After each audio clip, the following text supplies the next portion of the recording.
Hi, I'm Graham Carroll. This is the SMRC Esports Championship, your chance to go from virtual to real-life motorsport and take part in the SMRC Legends Championship. Go! Anyone can take part in the SMRC Esports Championship.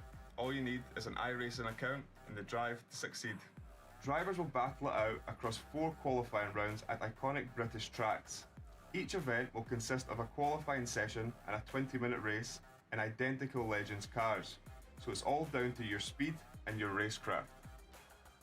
Each event will be live streamed via the Scottish Motor Racing Club Facebook page. The top 10 point scorers from the qualifying rounds, plus 4 wildcards, will go through to a semi-final assessment at Knockhill Racing Circuit on the 2nd of November with myself and 2001 World Rally Champion Robert Reid. The semi-finalists will go through an assessment on the Scottish Motor Racing Club's simulators, a high-pressure hot lap shootout around the Knockhill kart track, and an interview process. So from here, the judging panel will select the 2 drivers with the most potential to go through to the live final. 2 drivers will take to the stage for a thrilling sprint race using the Scottish Motor Racing Club simulators in front of a huge crowd, including some of the biggest names in Scottish motorsport. The winner of this race will be crowned the first ever SMRC Esports Racing Champion and will win a fully funded race meeting in the hyper-competitive Scottish Legends Car Championship. If you're up for the challenge, get signed up on the Scottish Motor Racing Club's website and get ready to race. Go!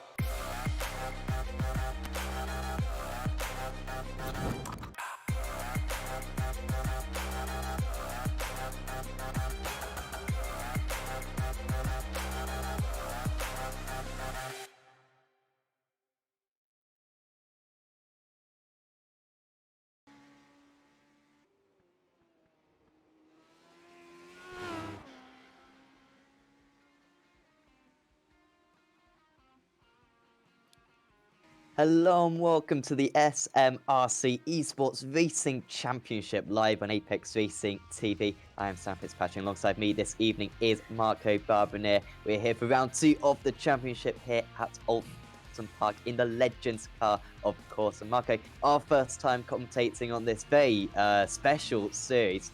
Of course, this the opportunity to race in a real life Legends car, of course, in Scotland. And it's fantastic to be here at a legendary circuit as well in Oulton Park as well for this round 2 of the championship. Absolutely, this is a great idea, a great contest and championship created by the SMRC, and the winner, of course, like you were saying, will have a very, very good prize. He is going to live the dream and be a real life driver. But there are prizes for also the runner-up and the other the semi-finalist. It's going to be great, and personally I'm in love with this kind of initiative. And the Legends, and a car that is overlooked a lot of the times here in iRacing, getting the love it deserves. I'm very excited for tonight. Round 2 out of 4. We are in beautiful Oulton Park, as you can see. And yes, the winner, just to clarify and confirm, fully funded drive in the opening round of the 2020 Scottish Legends Championship, provided by the Scottish Legends cars. So a lot to be excited tonight, Sam. And we have some very big names out there on the track right now as we are in the practice session. It's going to be short and sweet tonight. Practice, qualifying, and then a 20-minute race to decide the winner of this second round. And so far, the standings here in the practice show Kevin Ellis Jr. With the best time out of the bunch, in front of Ronald Grossman in second place, and Fraser Williams, another driver we all know very well, in third, in front of Xavi Ross. And in 5th place is Jack Erie, if I pronounced that name correctly. Apologies if not. Aya, I think. Aya, perfect. I think Aya, yeah, not quite sure.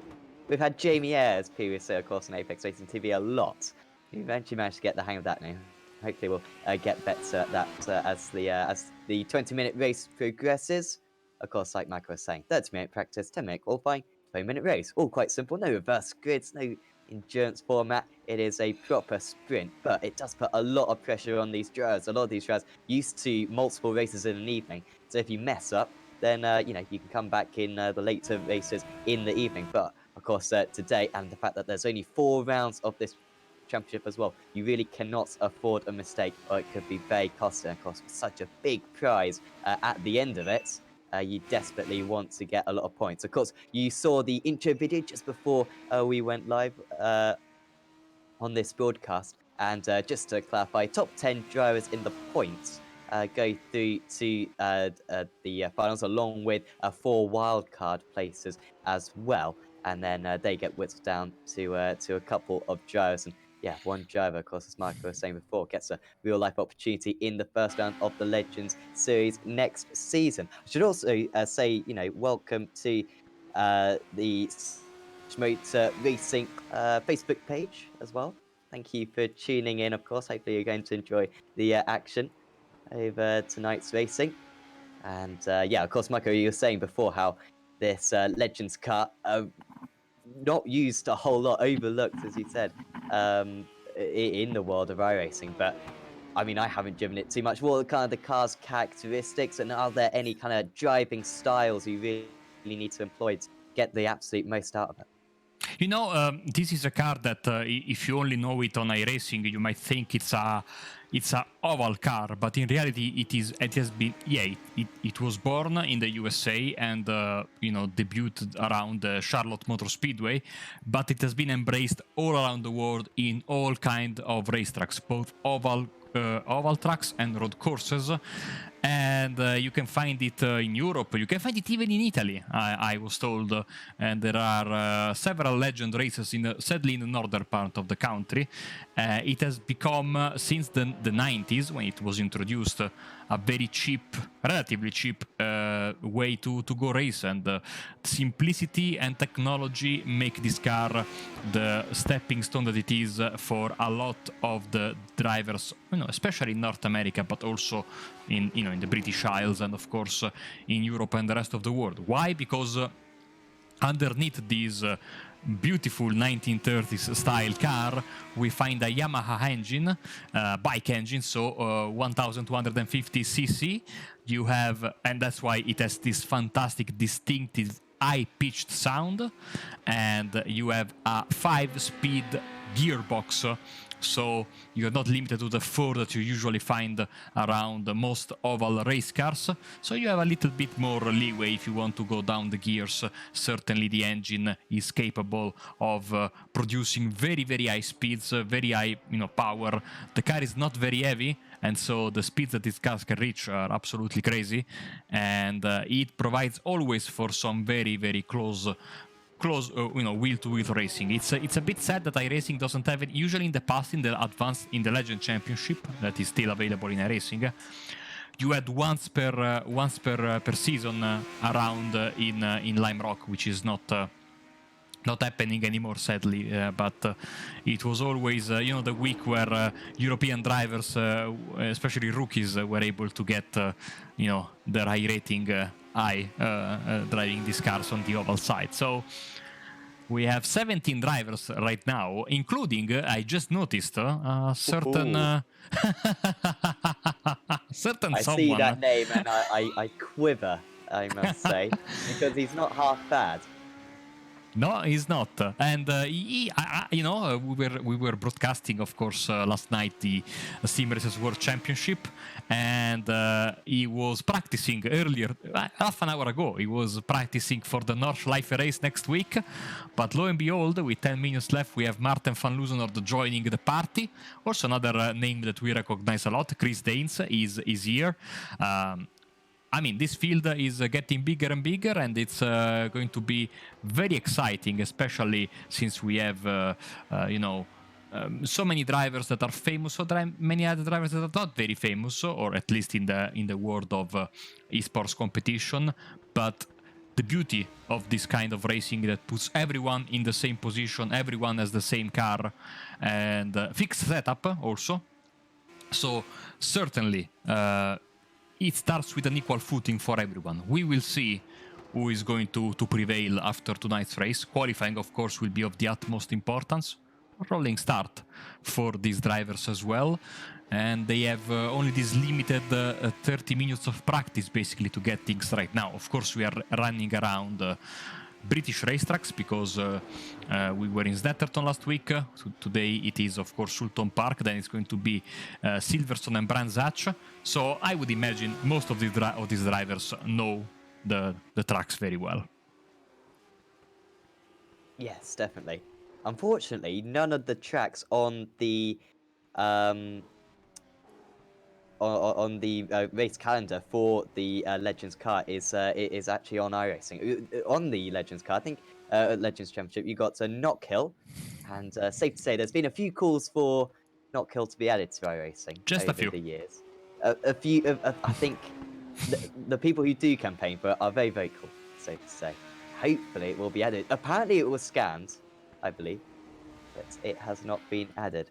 Kirkistown, I don't believe that's the Legend actually runs around there, to be fair. But then Anglesey, which I'm not too familiar with, I must confess. Quite a I few know where rounds it actually is. at Knockhill. And also Crofts as well, which I almost am certain it was scanned. And also that's got a very good rallycross circuit. I think there's some game, I believe, which has the rallycross circuit on there, and it is lots of fun. So hopefully they'll implement that at some point, and then back to Knock Hill for the end of the championship. Also, of course, Knock Hill very much used for clockwise and anti-clockwise, which is terrific. It's one of the very few circuits. Apparently, it's the only circuit in the world which is designed to be driven both ways, which is very good. A pub quiz motorsport question. Exactly, unlike the monster that they created in Italy in Misano, that they ruined the racetrack by changing the direction, going one way to the other to host MotoGP a few years ago, with a track that was clearly not created to be run in the opposite direction, unlike Knockhill, which has been designed to provide exciting racing in both directions. I love the work that the guys at Apex did with this project file, because the driver numbers, on the live timing had this very, very deep Scottish blue that you can see. I mean, I have a scarf of the Scottish National Rugby Union team, and it has exactly these two colors, this very dark blue and this I would call it like purple of the selected driver. Fantastic job, and it looks really, really cool. Yes, Scotland, not sure how they're doing in the rugby actually. I think they're doing decent. Italy are in the Rugby World Cup, aren't they? Sadly, yes. Yes, I believe they're not the best team. I think they're often called the sick nation. And it's not the most competitive team in the world, but I mean, so luck to them, undoubtedly. I'm in a tough spot because there are not a lot of proper rugby fans, rugby union fans in Italy. So it's not a very popular sport. Don't be fooled by the people that go to watch the Six Nations in Rome at the Stadio Olimpico. Those are mostly people who are there just for the occasion. But also I am in the very, very tough position of being a rugby league fan, not a rugby union fan. So I think I'm the only one in Italy.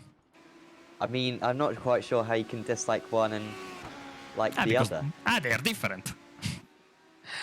I'm afraid we are about to create a holy war in the comments. So we'll skip to the next argument, which is that practice is 4 minutes away from the end, and right now it's still Kevin Ellis there at the front of the pack, of course, driver for Apex Racing team, and finishing with a very, very good result in the Porsche Championship in the official Super Cup on iRacing that ended last week. Ronald Grossman is still in second place. Xavi Ross is in third. Fraser Williamson and Jake Ayer. Oh god, this is going to be terrible. It's going to be a long 20 minutes. Hopefully we'll get to the bottom of it. Hopefully we'll have an interview with Joes. Of course, any Joes watching this back, and maybe preparing for race round 3 next week, always have a chat with us. We super appreciate it. Of course, we're not experts on this car. Maybe Marco is a bit of an expert, but certainly I am not. So any info you can give for us in a post-race interview, we would certainly appreciate it. 3 minutes to go in practice. Sorry, Marco. I have 1 victory in official racing with this car, so it makes me the expert in the booth for tonight. Yeah, and it's very, very fun. Also, the Open Series, the official series, it's on ovals, and it's a rookie series, but it's with open setups. So you really need to learn, the basics of setting up a car on the ovals, and that 5th gear that you have at your disposal. It's always a matter of getting it right, knowing when and if you want to use it during because it goes on to short ovals usually. Many ovals have the Legends oval configuration in them in iRacing, and they are pretty distinguishable because they are very short and very flat. And so this car, like I said, its beauty, it adapts perfectly, or very good in a very good way to almost any kind of racetrack. I would love to see these cars running around Le Mans once. Yes, without chicanes. Without chicanes, of course. Could take a while to get down the Mulsanne there, but the slipstreaming, my God, it'd be very entertaining, no doubt about that. Sure, we've done MX5 races without the chicane around them on. Must be quite a sight that. But no, Jake Kerr, currently sitting in 5th place. Good to see Ronald Grossman actually out there. I don't believe he was at the first round. I watched back the broadcast, and I don't think he was there. He may have finished on the podium, to be honest. I just wasn't paying very close attention, but I don't believe he was there. So he's got some points to gain. But 18 drivers out there at the moment. We might gain 1 or 2 more. Drivers can join during qualifying as well if they so wish. And so, yeah, there's still a good opportunity at making up some big points for Gross. But he cannot afford a crash. If he does have a crash, then that could really rule him out of the finishing in the top 10. Of course, only 4 rounds in this championship. But yeah, still Kevin Jr. on pole position. Only by a quarter of a second. I mean, at Snetterton last week, he was a long way ahead. I think in qualifying, he was 7/10 of a second ahead of Fraser Williamson, who I believe was in 2nd place. So it's good to see that Grossman is challenging him.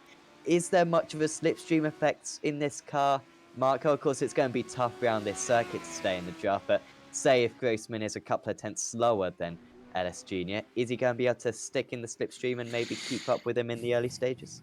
This is a very good question because, going back to what I was saying earlier, usually you run this car in very short start and stop ovals, so you'd never have the chance to go through the gears and, find out if the slipstream works or not. So I guess we are we are going to learn this as the broadcast goes on, as that flagman waving like a maniac, signaling the end of the practice session and straight jumping into the 10 minutes of qualifying all together. Let's see. I saw some of the drivers of Rethink Racing. You can notice them by their livery, which is this one. So white, red with a black stripe in the middle and the RR on the, just like a pirate, just like me, in the back of the car. They were working together during practice. So they were trying to, I think, see if the slipstream was worth it, if they could give an advantage. Let's see how it works for them, because we are using the 2 chicanes on the backstretch, but still you have a considerable amount of time going flat out there, especially with this car. So this could be an interesting qualifying session. Of course, we are used to commentating on series where no matter the car, teammates always try to give slipstream to each other. In some cases it's very extreme, just like in the MX5s, sometimes like in the GT3s, not that much. Let's see how it works tonight. Yeah, well, it's always entertaining seeing drivers give it a go, because sometimes it doesn't work out. But the more experience you get on it, no doubt the better you get, as you were saying. The MX5s constantly see that in the series that we broadcast on Apex Racing TV and also on the iRacing Esports network The teams absolutely got it down to perfection pretty much, and do it every single week, and just to eke out those extra couple of tenths. Qualifying in this is, of course, mattering even more with just this one race, short race as well.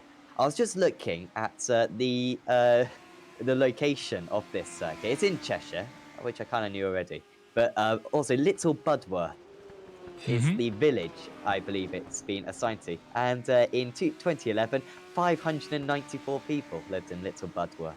So not a lot. Certainly more people, a lot more people, by a large factor, turn up the races here in the British Touring Car Championship, for example, than live in the local village. I'm not sure how close they are. That's what iRacing says, though. So, I mean, that's a little bit of a random, uninteresting fact about this circuit and about its location. But, certainly Absolutely. is, That is very, very interesting, I have to say. And it's always nice to see these tracks in the countryside. They are always so quintessentially British, as we have a big emergency I'm hearing in the background. Hopefully Sam is okay. And his flat is not going on fire. So for the time being, I'm on my own, apparently. Hopefully Sam will show us signs that he's still with us very, very soon. As some drivers are already setting some good sectors. Sam Harper is one of them. And he is well, you can see him on the track map. His name is highlighted in purple, going through the second chicane here and trying to set a good lap. But also Ronald Grossman is in a good position as well, and he is in fact in front of his rival on the racetrack. But the first driver to set a time is Scott Brazier. Here he comes, 2:07.6 for him. Here comes I think Callum Kirkpatrick, but he's on his out lap. So let's see. Grossman sets a good sector here. Not a good sector in the, well, there are plenty of them. 7 sectors to be precise. Sector 6 is not good. Yes, I have confirmation from behind the scenes. The fire alarm has gone off in Sam Fitzpatrick's place. And so looks like we are left on our own for a bit. Grossman goes up in front. Weddell is in second. Here comes Fraser Williamson to take the provisional pole. Martin van Luzenoord is trying to set his time as well. Jake Eyre is in third position now. You can see the times are coming in on the left side of your screen, one after the other. And if you go in the stream description, you can find the link to the live timing, so you can follow your favorite driver no matter where he is, no matter if he's on camera or not. Alistair Lowe, another driver without a time. Here he comes. Oh, he makes a mistake, and that will invalidate his lap, and to, insult to injury, he also smashes the car against the barriers. That is not going to help him one bit. Callum Kirkpatrick also setting a couple of good sectors in the first and the fourth sector.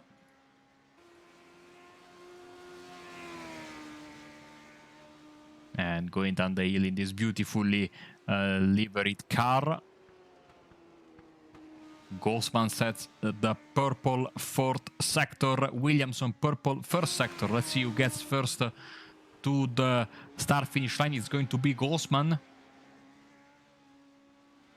Trying to find that 0.046. Of course, we still have to see a lap time from Kevin Ellis Jr., the guy that was the quickest during the free practice, as I hear something in the background. And this means that not only Sam is back, but also he's alive, which is the good relief for us. Yes, apologies for that. Fire drill. They set off a fire, see if we could get out some time. So I think we passed. Anyway, back to the racing. No fires, thankfully, in Cheshire, in Little Budworth. That's Oulton Park. But yeah, 4 minutes in qualifying. And yes, I'm just looking at the stones right now, and Kevin S. Jr. popping to the top, only by 0.2 of a second. So maybe not quite the gap they had in in practice. Certainly Fraser Williamson really upping his pace, seemingly in this qualifying session. Grossman, of course, in 3rd place. What can Robert Graham do? Still only in 11th place, but I think just starting a new lap. So too for Scott Smith, number 13 as well. Wouldn't think that would be the most common name, but clearly is very popular. Also, Mats van Liesnoord yet to set a qualifying time. Quite a few of these guys are yet to set a lap. Let's go on board with Grossman and see how he tackles the second chicane. You have to be very careful. Those tire bundles there are... I don't know. They are terrible. You hit those, your suspension is gone. And you have basically to go back to the pits with a wounded race car. And in a 20-minute race, you certainly don't want to create any damage to your car.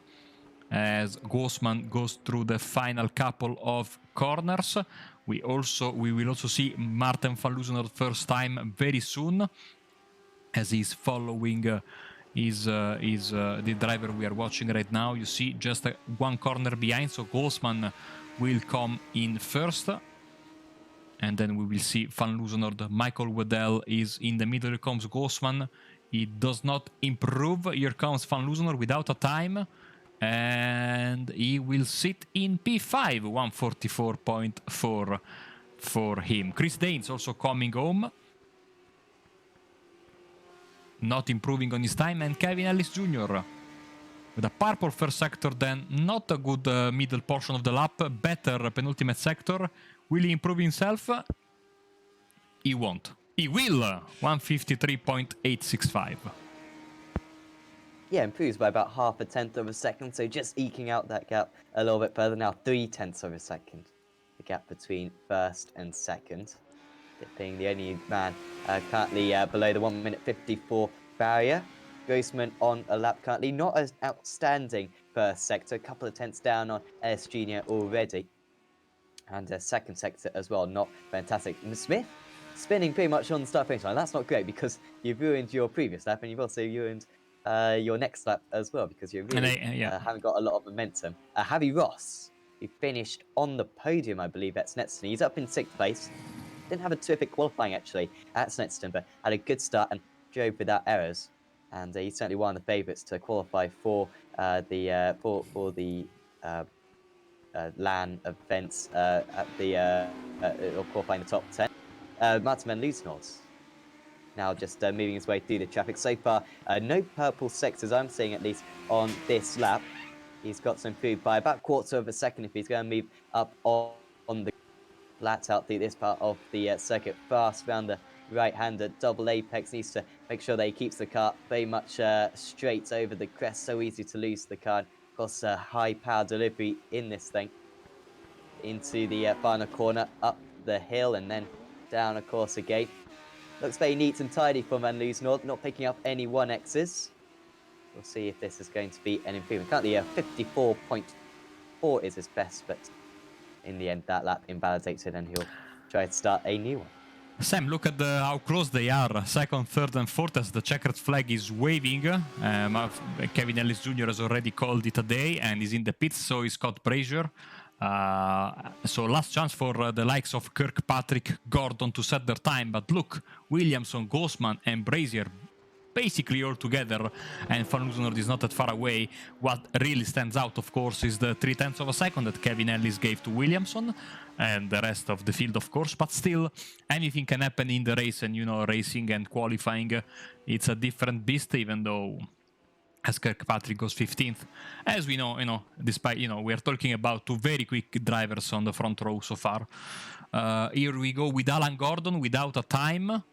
And still without a time. Scott Smith is without a time as well. He parks the car. Here comes Williamson with a last-ditch effort for the pole position. Here we go. Decent lap. He doesn't improve, so he will stay there. Alistair Lowe, I think the final driver to come home. So far, only Alan Gordon and himself don't have a valid lap time to show. Alistair Lowe comes home with an invalid lap time, so he will not improve. And maybe one final chance for Grossman here. He's improved in the third sector, but a pedestrian lap in the rest of the sectors. Yes, I doubt he crossed the line in time, or maybe he did, to be fair. It's a 2-minute lap, isn't it? So yeah, he probably did. Grossman crosses the line and yeah, was not valid.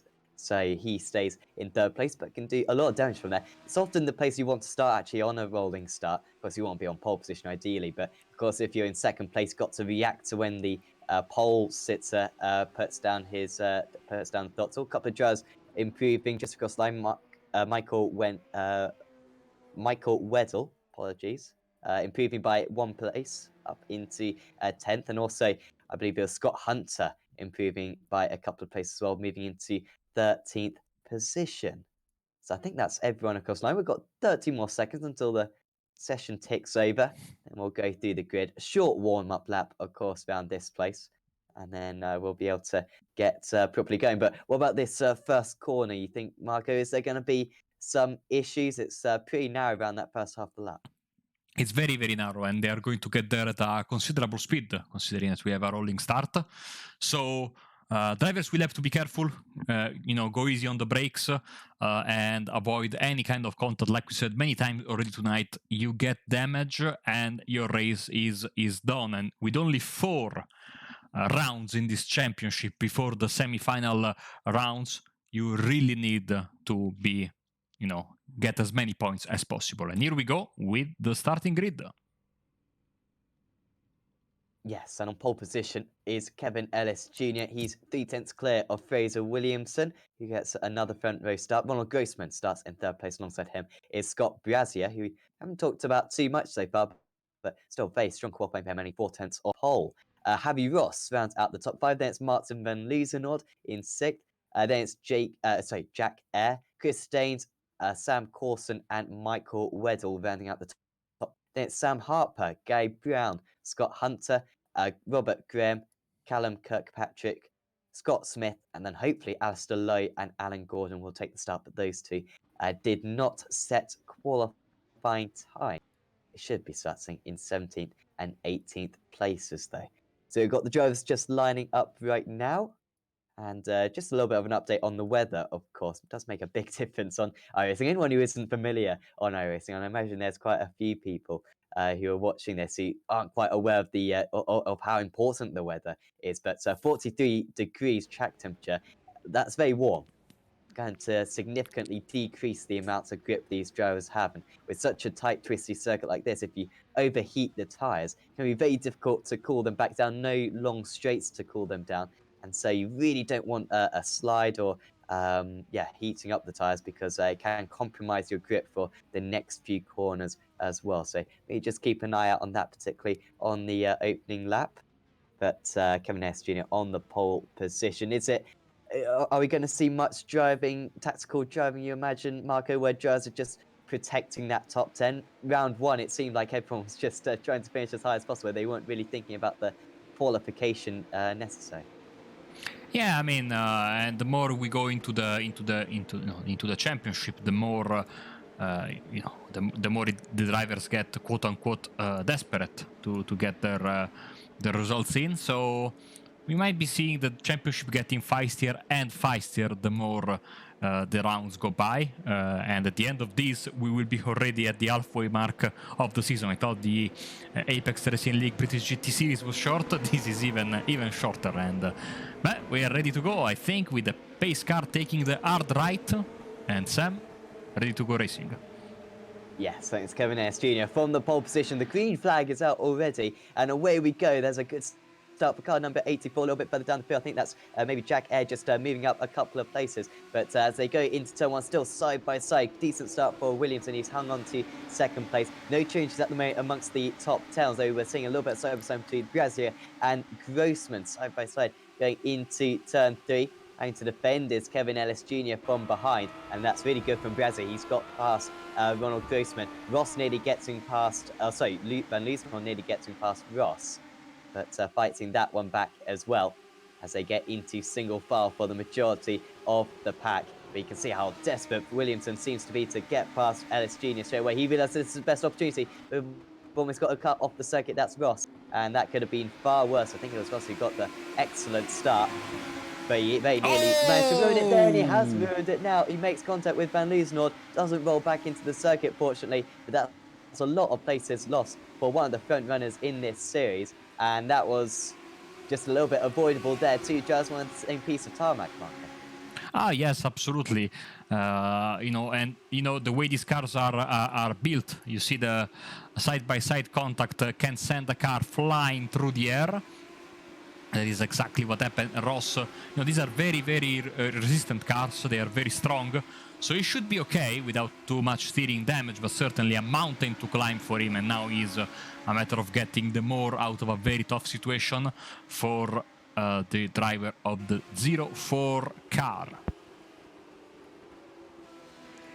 Coulson round the outside of Harper. I think he's just trying to defend that place at the moment. Coulson, one of the few drivers who hasn't changed position. He lost one place to Weddle, but of course gained that place on Ross as the car number 04 spun round.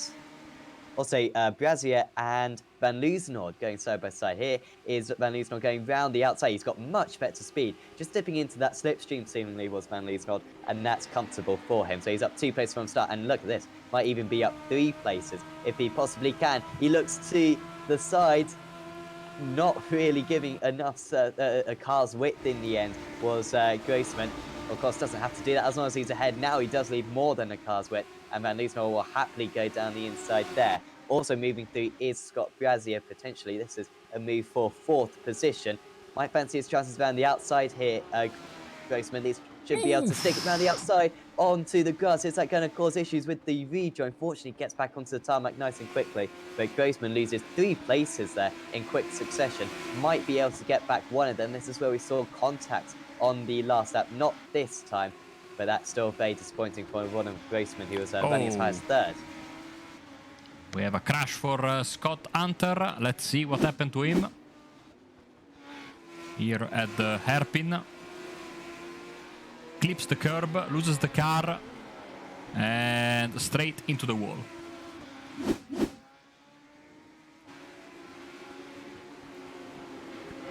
Grossman now under pressure from Danes. Plus air got past. Grossman shouldn't have any damage on that car, but maybe just overheating the tyres like I was saying earlier, losing a bit of momentum. All of a sudden he's very much looking low on confidence out there. Yeah, and already with basically a quarter of the race gone, so you need to make your moves, you need to make them now. Harper, as behind we have some issues for Gray. Oh, a big one! That's a big hit for Gordon. Oh, still flying through the air. Still rolling, still. And now finally coming to a rest is Alan Gordon, but that was absolutely a massive, massive hit.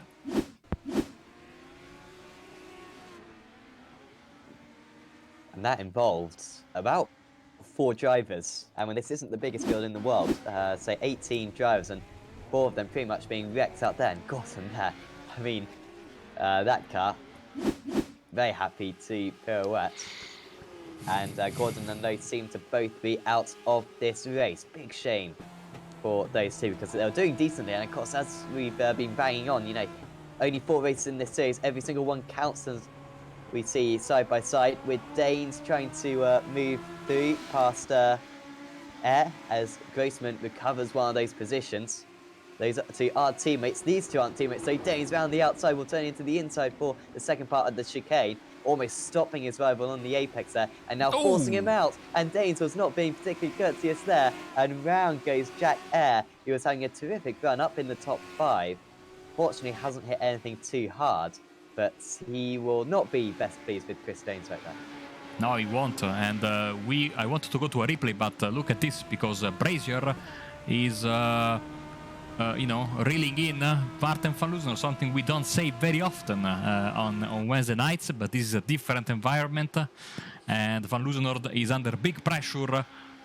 Number 17 and number 18 fighting for the final step on the podium. Van Loosenor set the fastest lap of the race on that last one. Admittedly, that's the fastest clean lap of the race. If you pick up a 1x or make contact with someone, your lap isn't counted to that category, but certainly was still very fast from Van Loosenor. A little bit slower this time. He was 1 second slower than Kevin Harris Jr., so maybe just getting caught up in a bit of battling with Brazil having to and it's cost him a little bit. Here comes Weddle, who's really come out of nowhere. He's up in 6th place, started 10th, and there he goes past Chris Danes. Danes will try to respond, puts his car on the inside, takes a lot of curb, could have been a lot worse, very nearly losing control of the car. Still very close to his rival, 1.5 tenths of a second, but it's very difficult to go for a move into this part of the track. Very narrow once again, not big braking by any means thanks to the banking that these drivers have at their disposal. Weddle a bit wide, Danes will tuck himself down the inside. This is where he tried to go for a move on the last lap, which didn't exactly end well. This time he'll just have to slot into Going through the gears and now braking and going into second for the chicane, and now back second, third. You can see the gears going up and up until the 5th, and then will he get to 5th gear here? No, he brakes before that. Careful of those tire bundles. Look how close Weddle was to that, and Danes are looking in good form.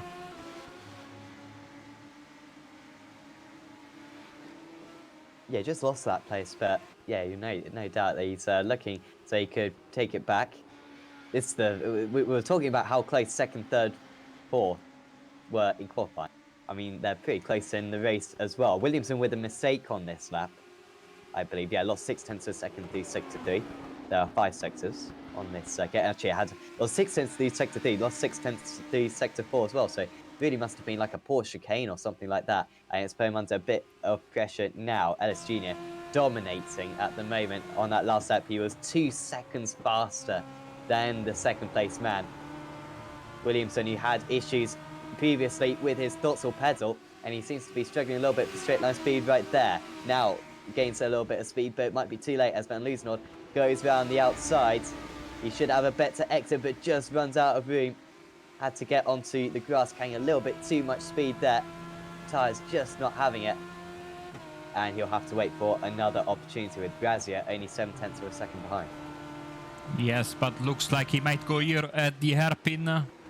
As you can see, what you were talking about the banking earlier. Of course, Brazier teammate Williamson. So they might help each other, but Brazier, he was very close to Van Loosenor earlier in the race. And now he has fallen back. Look how quick he was through there, but Van Loosenor with a good exit, he has to maybe stop his momentum just a bit. Williamson defending on the outside, trying to get the preferred line to do his very tight chicane. Goldspan is also coming in. This is going to be a great fight, I think, from now until the end of the race, as we are almost approaching the halfway mark, as they all run wide there. And this grass here is usually unforgiving. They are very lucky, especially Williamson. Do have a 20 instant point limit, but you doubt that would be effective. I mean, we've seen 20-minute races where drivers have breached that, but usually with 60-car grids and a lot of contact, so these guys should be okay. This time, again, trying to get past is Van Loosenor. He looked to the inside. These cars are narrow, but it seems that you can still defend in them, as Fraser Williamson is exhibiting right now. Widest part of the circuit this, though, the most difficult part to defend, perhaps. It's down to 0.5 tenth of a second, the gap between 2nd and 3rd. Van Loosenor with the inside line. Williamson going round the outside. Terrific pace. He carried a lot of speed there. That was brilliant there from the Scottish driver. And now it's Van Loosenor under pressure from Williamson's teammate. Down the inside, he goes contact between the two of them. And Van Loosenor from attacking for 2nd place. He might even drop down to 5th, because here comes Grossman. He'll probably just tuck him behind. But all of a sudden, it's Williamson and Braz who have managed to take back 2nd and 3rd place. Yeah, this is how close it is. I mean, you cannot lose your concentration 1 second. You are immediately attacked. Now Brazier gets the move, and now look at that. Grossman is on the inside of Van Loosenor. Good defending there, using the outside of the corner, the higher banking there, propelling the Dutchman's car into a better exit. And looks like Williamson is taking a little bit of an advantage now, using this fight between his teammate Van Loosenord and the Rethink Racing driver Gosman.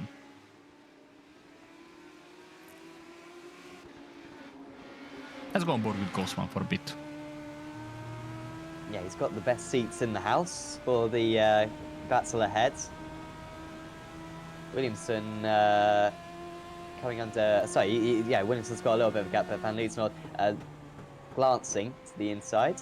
He was very quick at this part of the circuit on the last lap, was Van Loosenord. Maybe the second half of the lap is where he's a little bit stronger.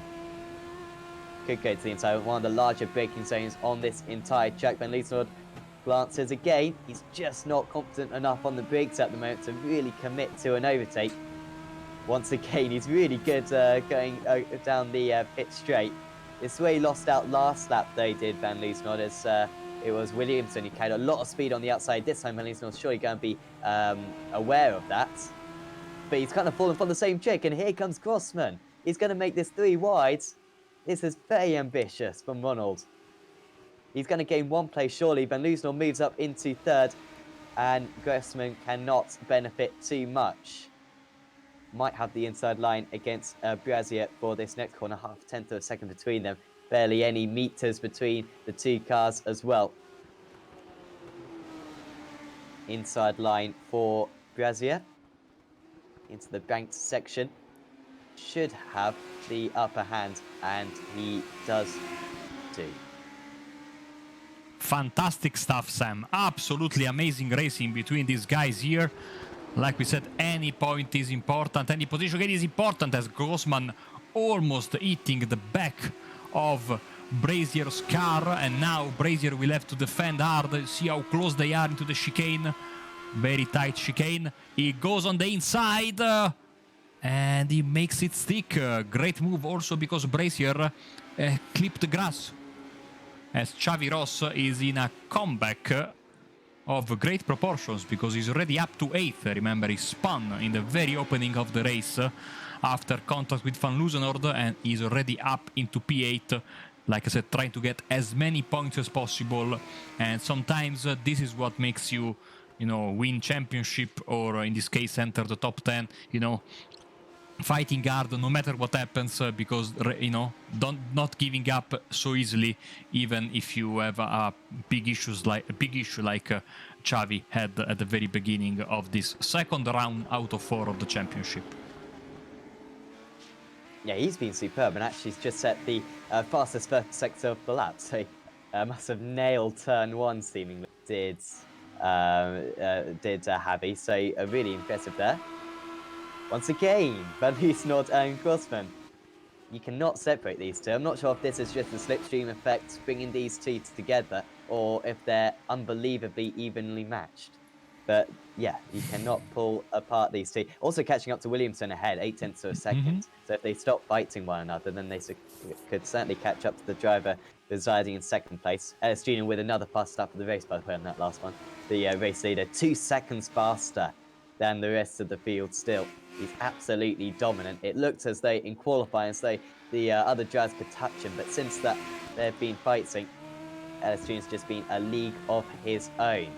Chris Danes trying to get past Michael Weddle. He lost his position on about lap 3 of the race. This is now lap 8. So he lost it pretty early on, and this is where Danes made contact with Ross earlier on, and actually Ross catching up to these guys. Could be a renewed rivalry right there.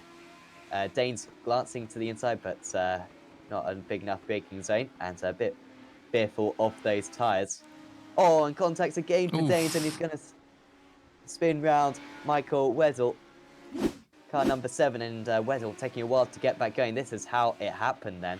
And I think Weddle was just a little bit slower than what Danes expected, and it's just the tiniest of taps. Unfortunate there for Weddle. He is back going, but he's down to 11th place, so he's lost about 4 places. Yeah, sorry about the jump in the camera coverage, but I saw that they were basically all tied up together, Williamson, Van Loosenord and Gosman, and they are. So Williamson, despite having... Oh, Danes has crashed! Or is he waiting for his opponent? No, I think he's waiting. Very good there, Chris Danes. And he's just Great. said sorry on the iRacing chat as well. So very good. Of his Great set. sportsmanship. I tip my metaphorical hat to him, no doubt. Fraser Williamson then under pressure from Van Liesnoord. Could see another change of second place. Van Liesnoord down the inside. This is where we've seen the majority of the moves being made through this bank section and then into the next chicane as well. Trying to respond by breaking deep is Fraser Williamson, and that is pretty much what he's done. Williamson should have the better line through this next corner as Van Liesnoord nearly spins into his rival. And Williamson, a lot of experience in touring cars on Apex Racing TV, of course, in the BSR leagues, showing all that race car to his advantage again. But he's still under pressure from Martin Van Liesnoord. But the inside line is certainly where you want to be for this next chicane. But, I mean, fantastic to see, Marco. It's certainly not shorts on any battling out there. Believe it or not, a driver Williamson I had the pleasure to fight against in a world sort of a world championship in the 2K Oval World Cup for the Skip Barber back in the days when I was a semi-competent driver. Did you win? No, I crashed, but I was in the lead for a bit. Oh, that's not bad. As Van Liesnoord is ahead. So Williamson must just had a really poor exit there. And losing out to Van Liesnoord, he now drives very deep. He's been nailing that final corner for ages as Van Liesnoord. He's usually terrific through that moment he gets up in second place. He makes a rather unforced error. Back comes Williamson again. The outside line much better through that turn one, in fact. And actually, if you're on the inside for that turn one, it does really leave you susceptible to an overtake from behind, just because it really crushes your momentum. But Williamson staying in the podium places. Now we'll see how strong this slipstream effect if these three stay very close to one another. And whatever they do, I think it's imperative that they don't crash, because one position gained or lost, it's okay. 10 positions lost or a retirement with basically a couple of laps left, not okay, especially in a short championship like this. So we'll see. These are some very, very quick, experienced drivers, but we know that in the heat of the moment, in the heat of the competition, sometimes these things don't count for a lot. So we will see as Kevin Ellis Jr. has checked out and he will get the white flag next time around. Oh, and Williamson is dropping behind Grossman. Sure, he hasn't got more hardware issues. He seems to have decent pace down the straights. Here it is again. Oh, maybe he doesn't. Maybe a slowdown, I don't know. That would because be a big... I mean, because he lost it. He lost second place very strangely as well, didn't he? Or is he going to let his teammate past here as well? So maybe he's got a return off that Thotzal issue they had in round one. Got that during the race as well. So he should hang on against Ross. I mean, Ross has done a terrific job. He's going to finish about 10 seconds off the lead. 10 seconds off second place. And after a spin, that is not bad going at all for Javi, car number 04. And in fact, he's closing in significantly on Williamson. We're going to have to keep an eye out on this with 1 lap to go. Both Williamson and Ross looking very good for qualification. Ross with a third place, I believe, in round one. And certainly a top 6 coming his way today as well. Williamson with a 6th place last time. And if he makes more mistakes like that, he's going to drop down to 6th again. That last lap, he was 3 seconds slower than Ross. And Ross is 4 seconds behind. So this is going to be very close across the line.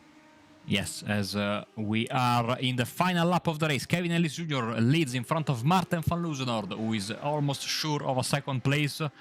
And in 3rd and 4th, it's Scott Brazier, it's Ronald Grossman and Scott Brazier. Fraser Williamson is 2.4 seconds in front of Xavi Ross, who is closing in quickly.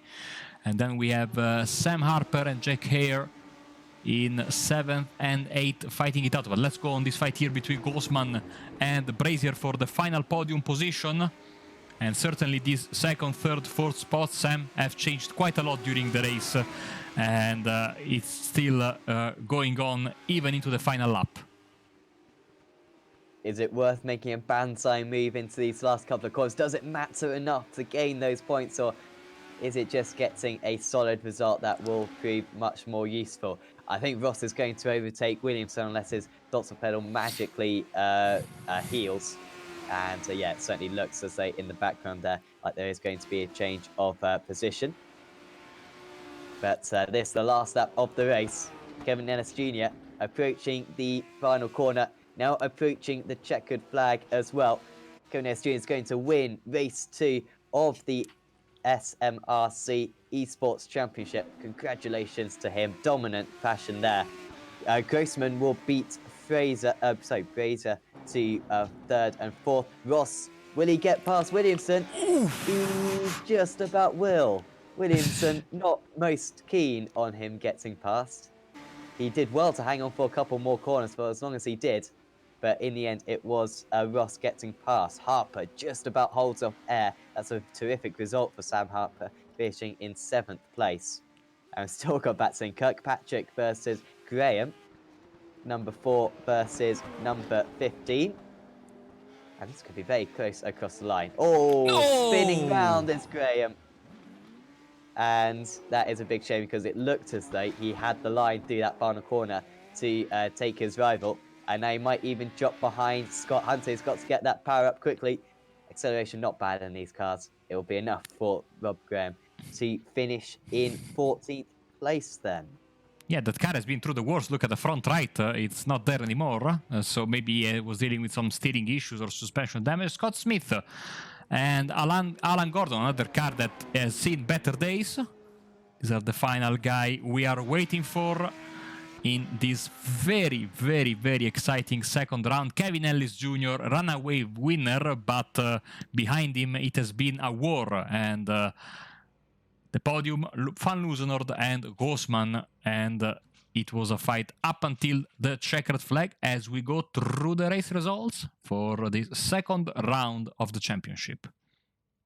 Yes, and it's Kevin S. Jr. getting a second win of the championship as well. 9.5 seconds ahead of Mark Manley. It's not a good job for Manley as well. It's difficult to imagine he's actually started in 6th place and had a couple of setbacks as well. So it's finished in 2nd place. Really impressive. Ronald Grossman rounds out the podium. That's certainly going to help his chances of qualifying for the top 10. Scott Brazier finishes in 4th, and then it was Javi Ross, a terrific result after spinning on the opening lap, recovers to 5th, just about beating Fraser Williamson. Hopefully we'll have a chat with Fraser to see what happened in those closing stages. Sam Harper finishes in 7th, then Jack Eyre, Sam Corson, and Michael Weddle rounding out the top 10. There's Chris Daines, Guy Brown, Callum Kirkpatrick, Robert Graham, Scott Hunter, Scott Smith, and then the retirees were Alan Gordon, who was 4 laps down, and Alistair Lowe, who was 9 laps down. So hopefully we'll get some interviews with drivers. Yes, we will do. So who are we going to have a chat with first? I think we're going to have a chat with our race winner, Kevin Ellis Jr. Congratulations, Kevin, on that win. It looked, by the qualifying results, it was going to be a tight race, but in the end, you were quite dominant at times, setting lap times about 2 seconds faster than everyone else. Yeah, I think I got a bit lucky there. Those guys started battling, around about halfway through the race there, so that kind of allowed me to break away and kind of set a rhythm for myself and just kind of get down to business and drive away there. But it certainly wasn't plain sailing. I only bought the track yesterday, so we're still kind of learning the ins and outs as I went along, and almost blew the engine on the last lap there. I double downshifted into turn 2 by mistake, so had a bit of a scare there. That would have been embarrassing to blow it up on the last lap, but I managed to bring it home luckily, and it looked like a good race behind actually. I didn't have much of a chance to see it obviously, but it looked pretty decent from from what I saw in the relative box. Yeah, certainly recommend watching back on the stream later on. With the track temperature, it was really hot, over 40 degrees track temperature. Were you prepared for that, or were you practicing maybe in contrary conditions? I didn't really have much practice at all, so it could have been 20 degrees, it could have been 50 degrees. I wouldn't have really have known the difference or how to drive it. I just had to kind of go with my instinct and just take it corner by corner and see how the car felt. As the race went on, the tires began to fall away a little bit. But it's just a case of kind of backing the braking zones up a couple meters and just taking your time and just remembering to be patient when it's that hot and just wait for the tires to do their thing and just carry around the lap. Yeah, definitely. And of course, 2 out of 2 for the season already. Your qualification for that top 10, safe to say, looking very strong. I guess your main aim now has got to just be to have a clean sweep, win 4 out of 4. Are you aware of where we're visiting next week? I am not, but winning, going 4 for 4 would be nice. Yeah, for sure. Just qualifying is really the main aim, but to go 4 for 4 would be a nice confidence boost going into the next round. So, yeah, I'm not sure where we're going next, but no doubt it's another track that I don't own. So it'll be a Silverstone. new Silverstone. All right, okay. Nah, I should be okay there then. Yeah, nah, just looking forward to getting back out there again next week and having another go. These cars are a really great laugh to drive on here. So yeah, really good cars to drive. So whatever track it is, I'll give it a go and see how we get on. We certainly wish you the best of luck for making it 3 wins at 3 next week. Is there anyone you'd like to thank before we let you go? So yeah, of course, big thanks to all the team sponsors: Logitech G, SpeedCafe.com, STK Gaming, and Simputers. Everyone at Apex and Evolution Racing Team, and of course to yourselves, the broadcast, and to everyone at SMRC for setting this competition up. Thanks for coming and having a chat with us, Kevin, and we'll see you next week. Thank you very much. Cheers, guys. So that was Kevin Ellis Jr. Marco, we have a chat with this guy a lot. Feels like only yesterday we were having a chat with him, but wonder if you'd like to talk with Martin van Nieuwsnod. Yes, Hello? absolutely. Hello, Martin. It has been a long time since we talked to each other. Quite surprised to see you here tonight, but congratulations, because I don't think that this car is your cup of tea. Well, I qualified in the first race. I don't know what track it was, Snetterton, I think. But then it collided with SRW, and I preferred that a little bit more. So right now, I could do this race, so I just went for it. I just jumped in the session with 5 minutes of practice left, and then did the qualifying. So I think in the end, quite decent finish. So I would imagine that you will be racing in the final round then, because next week is back to being a Wednesday race, if I'm not mistaken. So getting the more points you can on the board and maybe sneaking in the top 10 or that wild card is your objective now. Yeah, maybe if it's if SRW is not if this is not on Wednesday, I could drive it. But if it's on Wednesday, I'll prefer to do SRW. So yeah, maybe next time better for the championship. But I just thought I'll jump in and see if I'm competitive or not. But I think the racing was awesome. So what it's like to? I saw you were practicing with your teammates at the Nordschleife like 1 hour ago or something like that in the after. How is it like to 1 hour last night winning the race, then the practice at Nordschleife with GT3s, and then jumping into this a car that I personally love, being an oval guy. It's must be quite the change of scenario and pace. Yeah, definitely. I started today when I came home with HPD on Circuit of the Americas. Then I went to that hour of practice at the Nordschleife, which is a great combo. And then I jumped into this car and did this race. I think I love this car because I love cars you need to get into oversteer to rotate, and not too much, but just a little bit, just like the old Lotus 79. It's sort of same sort of car character, and I like that. Well, Martin, congratulations once again. Before we let you go, anyone you like to thank? I'd like to thank you guys for covering this series, and for the SMRC guys for setting this up. Basically, I haven't got anyone else to thank because, just not participating enough. Awesome. Thank you very much, Martin. Congratulations once again on this second place, and we'll catch you very soon, hopefully. See you next week. Bye-bye.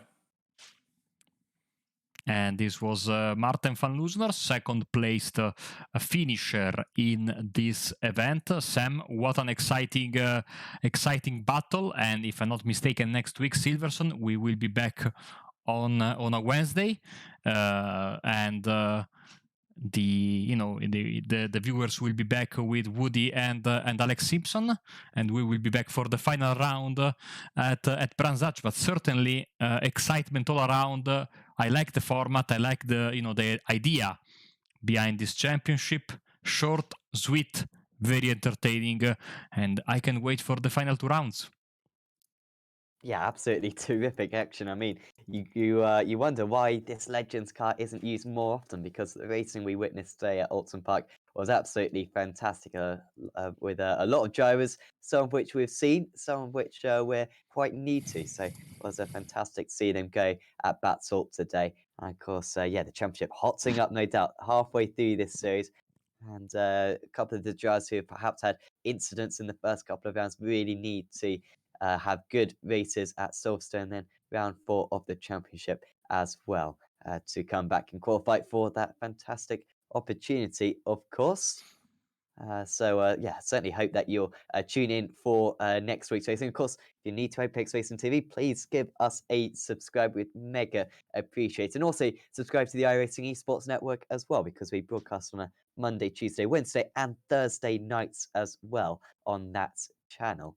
And of course, also check out our Twitch, Facebook, Instagram, and all our other social media platforms. We'd super appreciate it once again. But for now, from me and from Marco, we're going to say goodbye, and we'll see you next time.